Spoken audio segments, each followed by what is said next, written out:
오늘 주님이 우리에게 주신 말씀은 우리에게 주 안에서 겪는 고난의 의미가 무엇인지를, 우리가 많은 고난과 고통 속에서 살아왔습니다. 그런데 그것이 우리 삶 가운데 주는 그 의미와 그 가치가 무엇인지에 대해서 도전을 주고 있습니다.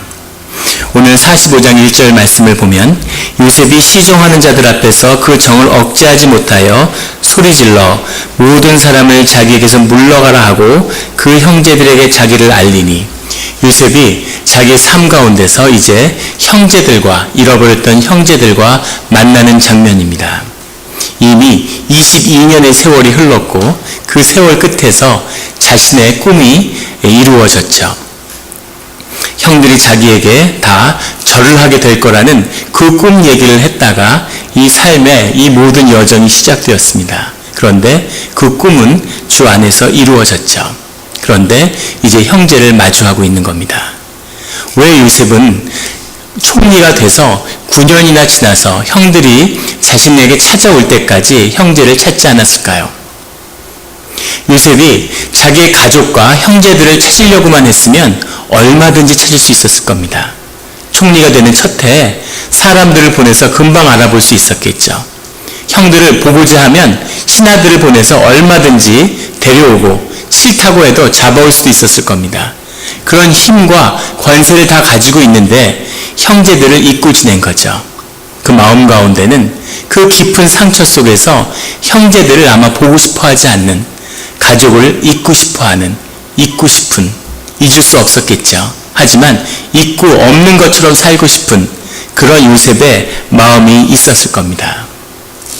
형제들에게 죽임을 당할 뻔하는, 자기를 죽이려고 그렇게까지 미워하는 배다른 형들과 자신을 노예로 팔아서 자신의 삶에 그런 큰 수치와 상처를 남긴 그 가족들, 아마 평생에 보지 말고 살았으면, 아니면 그 삶의 여정에서 이미 잃어버리고 오래됐을지도 모르죠. 그런데 주님은 그의 삶의 한순간에 주님을 향해 걸어가는 이 길 가운데 자신의 가족과 자신의 아픔과 자신의 상처를 이제 마주해야 하는 그때에 요셉을 세우고 있는 거죠. 아마 마음속에 많은 상처와 고난들이 있으실 겁니다. 저는 그런 고백을 접한 적이 있어요. 한 집사님인데 아이가 9살 되던 날 밤에 열이 나고 아픈 거죠. 흔히 있는 감기를 앓는 줄 알고 감기약을 먹였는데 아이가 밤에 자다가 돌연사를 한 겁니다. 병원에 도착했을 때에는 아이는 이미 생명이 끊어진 지 오래되었죠. 밤에 자다가 겪은 돌연사 때문에 이 집사님들이 경험하는 상처라는 건 이루 말할 수 없죠. 6년이 지났는데 방에 아무것도 치우지 않고 아이의 방이 그대로 있는 겁니다. 시간이 멈춘 것 같은.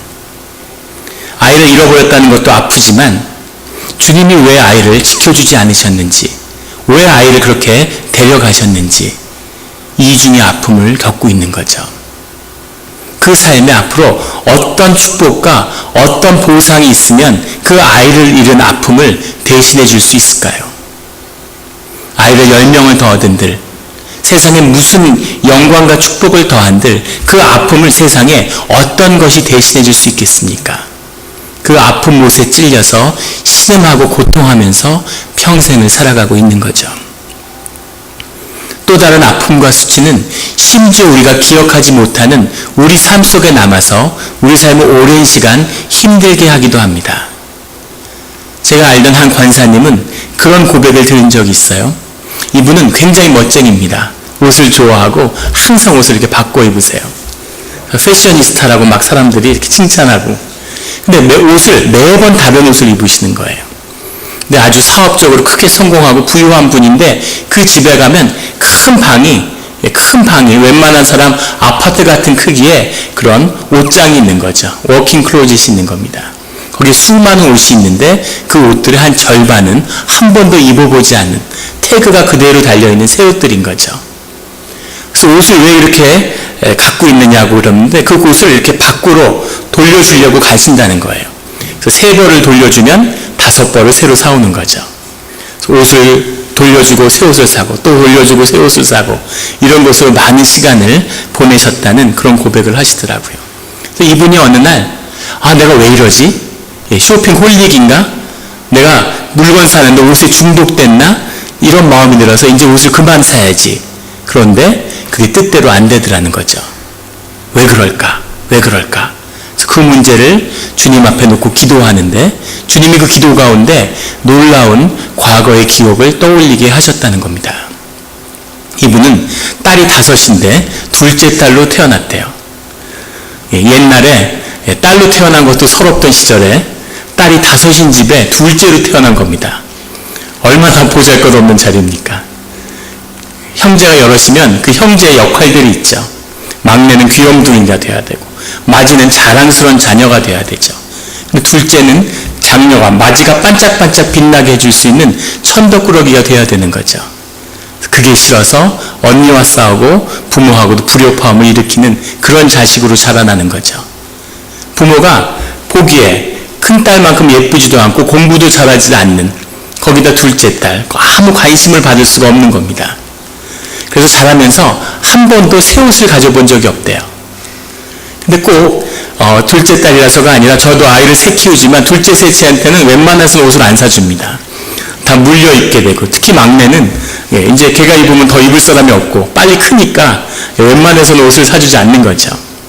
그래서 한 번도 새 옷을 입지 못했는데 문제는 이 권사님이 언니보다 더 빨리 자라고 키가 더 큰 거죠.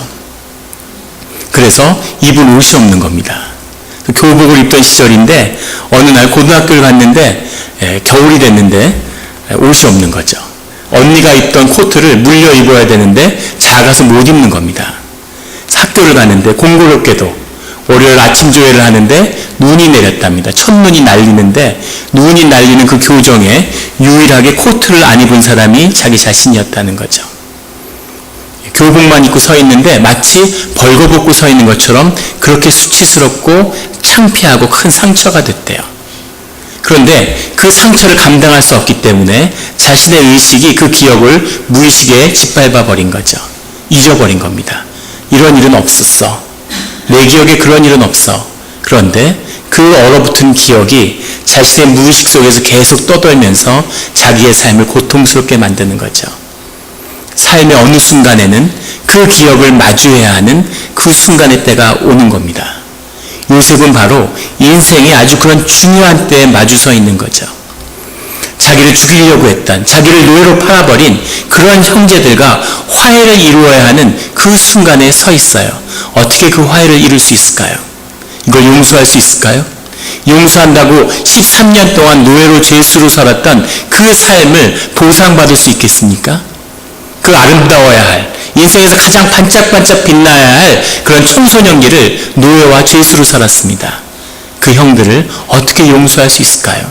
용서한다고 삶의 보상이 될까요? 그런 아픔 앞에 요셉은 서 있는 거죠. 요셉은 하나님을 만났기 때문에 하나님 안에 있기 때문에 모든 것을 다 용서하고 술술 털어버린 걸까요? 그렇지는 않았던 것 같습니다. 오늘 본문 중에 보면 자신의 감정을 억제하지 못하고 큰 소리로 울죠. 자기 안에 감정이 그 정화되지 않는, 다스려지지 않은 감정이 그대로 터져 나오는 거죠. 계속 형들을 시험했어요. 자기 동생을 데려올 때까지 자기 정체를 밝히지 않았습니다. 요셉은 생각하는 거죠. 나를 죽이려고 했는데 내 같은 동복 동생인 베냐민을 살려뒀을까? 베냐민을 벌써 죽였을지도 몰라. 베냐민의 안부를 한번 알아봐야 되겠다. 베냐민을 데려오니까 그 자루 속에다 곡식 자루에게 자기의 금은으로 된 잔을 넣어가지고 베냐민을 붙들고 데리고 살려고 그러죠. 형들 올려보내도 베냐민은 나를 데리고 살아야지. 근데 44장에 보면 그것을 유다가 막는 거죠. 베냐민이 없으면 아버지 야곱도 자식들을 의심해요. 요셉이 짐승들한테 희생당했다고 하는데 마음속에는 지네들이 죽였을지도 몰라 이렇게 의심하는 거죠. 절대 베냐민을 내주지 않는 겁니다. 그런데 몇 달이 지나고 베냐민을 안 데려가면 식량을 못 구해옵니다. 어려운 사정을 얘기하니까 마지못해 베냐민을 내주면서 만약에 베냐민을 안 데려오면 그땐 나도 죽고 너희도 죽는 거다. 다 지옥 가는 줄 알아. 엄포를 놓죠. 그런데 요셉이 베냐민을 안 내주니까 유다가 나서서 차라리 내가 노예로 남을 테니 베냐민을 풀어주십시오. 베냐민이 안 가면 아버지는 못 삽니다. 그리고 처절한 고백을 하는 거죠. 베냐민을 풀어달라고. 이 아픈 고백을 만난 요셉이 큰 소리로 우는 거죠. 아, 우리가 여전히 가족이었구나. 우리 안에는 거부하려고 해도 거부할 수 없는 아버지의 피를 나는 형제들이구나. 이것이 아파오니까 큰 소리로 우는 겁니다. 의심도 거두지 않았고 용서하지 못한 그런 마음이 있지만 이 앞에서, 형제 앞에서 그 정을 확인하고 큰 소리로 우는 거죠. 오늘 1절 말씀에 그 정을 억제하지 못하여 생각도 아니고 기억도 아니고 경험도 아니고 자신의 정을, 이 핏줄을 나눈 정 때문에 울고 있는 거죠. 2절에 요셉이 큰 소리로 우니 애굽 사람에 들리며 바로 궁중에 들리더라. 궁중에 살고 있는데 거기서 사람들의 눈치를 볼 수 없는, 총리로서의 자기를 따질 수 없는 그런 깊은 슬픔이 올라와서 그 감정에 북받쳐서 큰 소리로 우는 겁니다. 그 요셉의 정체가 드러나니까 그 형제들이 다 두려움에 떠는 거죠. 얼마나 무섭고 두렵겠습니까? 자신들이 한 짓이 있는데, 자신들이 거짓이 있는데, 근데 요셉이 자신들 앞에 서 있는 거죠. 그때 일을 기억하고 보복하면 어떡하나? 자신들의 죄가 용서받을 수 있을까? 짧았지만 많은 기억들이 아무 말도 하지 못하고 요셉 앞에 서 있는 그 형들 앞에 5절에 가면 요셉이 놀라운 고백을 합니다. 당신들이 나를 이곳에 팔았다고 해서 근심하지 마소서, 한탄하지 마소서, 두려워하지 말고 근심할 필요도 없고 그리고 한탄할 이유도 없다는 거죠. 왜냐하면 하나님이 생명을 구원하시려고 나를 당신들보다 먼저 보내셨습니다. 이런 고백을 하는 겁니다. 7절에 가면 하나님이 큰 구원으로 당신들의 생명을 보존하고 당신들의 후손을 세상에 두시려고 나를 당신들보다 먼저 보냈습니다. 나를 애굽의 노예로 보낸 것은 당신들이 아니고 형들이 아니고 하나님입니다 하는 고백이죠. 그리고 그것은 형들과 우리 가족과 우리의 자손들과 우리의 민족들과 그 모든 자들을 구원하시기 위한 주님의 뜻이었습니다 라고 고백하는 겁니다. 그래서 한탄할 필요도 두려워할 필요도 없다는 거죠. 8절에 그런즉 나를 이리로 보낸 이는 당신들이 아니요 하나님입니다 라는 고백을 하는 거죠.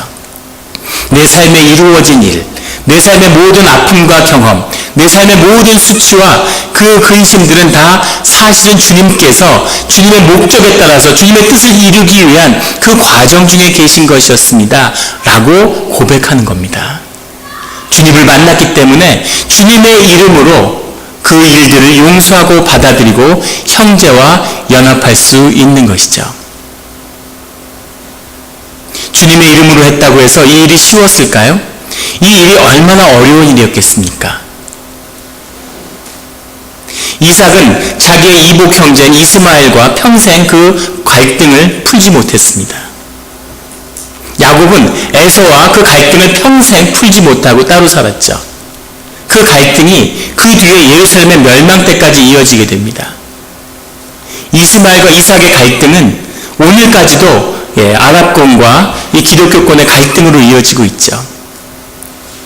이제 야곱의 아들들이 태어났는데 갈등하고 미워하는 정도가 아니라 서로 노예로 팔아먹고 죽이는 이런 정도의 갈등으로 점점 갈등이 확대되고 있는 거예요.